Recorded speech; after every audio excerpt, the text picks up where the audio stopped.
ଥରେ ଜଣେ ବ୍ୟକ୍ତି ଟ୍ରେନରେ କୌଣସି ସ୍ଥାନକୁ ଯାଉଥିଲେ। ତାଙ୍କ ପାଖରେ ବହୁମୂଲ୍ୟ ମୁଦ୍ରା ଥିଲା। ବ୍ୟକ୍ତିଙ୍କୁ ଟ୍ରେନରେ 2 ଦିନ ଏବଂ 2 ରାତି ବିତାଇବାକୁ ପଡ଼ିଲା, କାରଣ ତାଙ୍କୁ ସେତେ ଦୂର ଯାତ୍ରା କରିବାକୁ ଥିଲା ଏବଂ ତାଙ୍କୁ କୌଣସି ସ୍ଥାନରେ ପହଞ୍ଚିବାକୁ ପଡ଼ିଥାନ୍ତା। ଯାତ୍ରାର ପ୍ରଥମ ଦିନରେ ସେହି ବ୍ୟକ୍ତିଙ୍କ ହୀରା ବଣ୍ଡଲ ଉପରେ ଚୋରର ଆଖି ପଡ଼ିଗଲା। ଏବେ ଚୋର ଗୋଟିଏ ବୁଦ୍ଧି ଖଟାଇଲା। ଏକ ବଡ଼ ବ୍ୟାଗ୍ ନେଇ ସେହି ବ୍ୟକ୍ତିଙ୍କ ପାଖରେ ବସି ସେହି ବ୍ୟକ୍ତିଙ୍କ ସହ ମଧୁର କଥା ହେବାକୁ ଲାଗିଲା।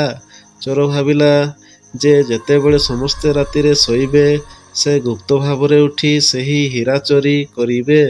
ଏହା ଭାବି ଚୋର ବହୁତ ଖୁସି ହେଲା। ସନ୍ଧ୍ୟା 7ଟା କିମ୍ବା 8ଟା ବେଳେ ଚୋର ଶୋଇପଡ଼ିଲା। ତାଙ୍କୁ ରାତିରେ ଜାଗ୍ରତ ରହିବାକୁ ଏବଂ ହୀରା ଚୋରି କରିବାକୁ ପଡ଼ୁଥିବାରୁ ସେ ଶୀଘ୍ର ଶୋଇପଡ଼ିଲା। ଯେତେବେଳେ ଲୋକଟି ଶୋଇବାର ସମୟ ଆସିଲା, ସେ ଗୁପ୍ତରେ ନିଜ ବ୍ୟାଗରୁ ନିଜ ହୀରା ବଣ୍ଡଲ ବାହାର କରି ତାଙ୍କ ପାଖରେ ଶୋଇଥିବା ବ୍ୟକ୍ତିଙ୍କ ବ୍ୟାଗରେ ରଖିଦେଲା। ଆଉ ସେହି ଲୋକ ସହିତ କିଏ ଶୋଇଥିଲା? ସେହି ଚୋର ଶୋଇଥିଲା। ଏସବୁ କରିବା ପରେ ଲୋକଟି ଆରାମରେ ଶୋଇଲା। ଯେତେବେଳେ ରାତି 2-3ଟା ହେଲା, ଚୋର ଉଠି ଦେଖିଲା ଯେ ସମସ୍ତେ ଶୋଇଛନ୍ତି।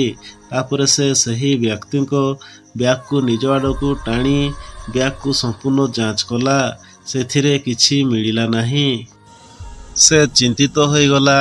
ରାତିସାରା ସେହି ବ୍ୟକ୍ତିଙ୍କ ବ୍ୟାଗ୍ ଯାଞ୍ଚ କରି କିଛି ପାଇଲା ନାହିଁ। ସେ ଦେଖିଲା ଯେ ସକାଳ 4ଟା। ତାପରେ ସେ ଶୋଇବାକୁ ଗଲା। ସେ ଶୋଇବା ପରେ ଲୋକଟି ଉଠି ଚୋର ବ୍ୟାଗରୁ ନିଜ ହୀରା ବଣ୍ଡଲ ବାହାର କରି ନିଜ ବ୍ୟାଗରେ ରଖିଦେଲା। ଯେତେବେଳେ ସକାଳ ହେଲା, ଚୋର ଉଠିଲା। ସେ ଦେଖିଲା ଯେ ହୀରା ବଣ୍ଡଲ ସେହି ବ୍ୟକ୍ତିଙ୍କ ପାଖରେ ଅଛି। ସେ ଭାବିଲା ଯେ ସେ ରାତିରେ କିଛି ଭୁଲ କରିଛି। ବୋଧହୁଏ ସେହି ବ୍ୟକ୍ତିଙ୍କ ବ୍ୟାଗ୍ ସଠିକ୍ ଯାଞ୍ଚ ହୋଇନଥିଲା। ସେ ପୁଣି ଏକ ଯୋଜନା ପ୍ରସ୍ତୁତ କଲା ଯେ ତାଙ୍କୁ ଆଜି ରାତିରେ ବ୍ୟାଗକୁ ଭଲ ଭାବେ ଯାଞ୍ଚ କରିବାକୁ ପଡ଼ିବ। ଚୋର ପୁଣି ସନ୍ଧ୍ୟା 7ଟାରେ ଶୀଘ୍ର ଶୋଇପଡ଼ିଲା ଏବଂ ବ୍ୟକ୍ତି ଜଣକ ପୁଣି ଥରେ ତାଙ୍କ ବ୍ୟାଗରୁ ହୀରା ବଣ୍ଡଲ ବାହାର କରି ଚୋର ବ୍ୟାଗରେ ରଖିଦେଲା। ଚୋର ରାତିରେ ଉଠିଲା। ଲୋକର ବ୍ୟାଗ୍ ଟାଣି ପୁଣି ଖୋଜିବାକୁ ଲାଗିଲା, କିନ୍ତୁ ହୀରା ପାଇଲା ନାହିଁ। ସେ ବିରକ୍ତ ହୋଇ ପୁଣି ଶୋଇବାକୁ ଗଲା। ବ୍ୟକ୍ତି ଜଣକ ସକାଳ 5ଟା ସମୟରେ ଉଠି ଚୋର ବ୍ୟାଗରୁ ହୀରା ବଣ୍ଡଲ ବାହାର କରି ନିଜ ବ୍ୟାଗରେ ରଖିଦେଲା। ଯେତେବେଳେ ବ୍ୟକ୍ତି ଜଣକ ସକାଳେ ଷ୍ଟେସନକୁ ଆସି ଷ୍ଟେସନରେ ଓହ୍ଲାଇଲେ, ଚୋର ତାଙ୍କ ପାଖକୁ ଆସି କହିଲା, ମୁଁ ମୋ ଜୀବନରେ କେବେ ବି ଚୋରି କରିବି ନାହିଁ। କେବଳ ହୀରା କେଉଁଠାରେ ରଖାଯାଇଛି ମୋତେ କୁହ। ଲୋକଟି କହିଲା, ଆରେ ମୂର୍ଖ, ତୁମେ ଅନ୍ୟମାନଙ୍କଠାରେ ତୁମର ଖୁସି ଖୋଜୁଥିଲ। ଯଦି ତୁମେ ନିଜ ଭିତରେ ଯାଇଥାନ୍ତ, ତୁମେ ନିଶ୍ଚିତ ଭାବରେ ସୁଖ ପାଇଥାନ୍ତ। ଯଦି ତୁମେ ତୁମର ପକେଟକୁ ଚାହିଁଥାନ୍ତ, ତୁମେ ଜାଣିଥାନ୍ତ ଯେ ତୁମେ ଚୋର ନୁହଁ, ମାଲିକ। ସେହି ହୀରା ବଣ୍ଡଲ କେବଳ ତୁମ ସହିତ ଥିଲା।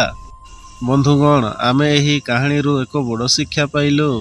ଆମେ ସର୍ବଦା ଅନ୍ୟମାନଙ୍କଠାରୁ ଆମର ସୁଖ ଖୋଜୁଥାଉ ଏବଂ ଅନେକ ଲୋକ ଆମ ଜୀବନରେ ଆସନ୍ତି।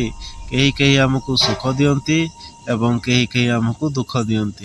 ବହୁତ ଲୋକ ଅଛନ୍ତି ଯେଉଁମାନେ ନିଜ ସୁଖକୁ ଅନ୍ୟମାନଙ୍କ ଉପରେ ନିର୍ଭରଶୀଳ କରନ୍ତି।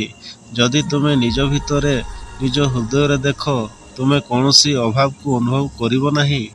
ବନ୍ଧୁଗଣ, କାହାଣୀଟି ଯଦି ଭଲ ଲାଗିଲା, ଲାଇକ୍, ସବସ୍କ୍ରାଇବ୍ କରି ଘଣ୍ଟି ବଟନକୁ ଦବାଇ ଅଲ୍ ଉପରେ କ୍ଲିକ୍ କରିବେ।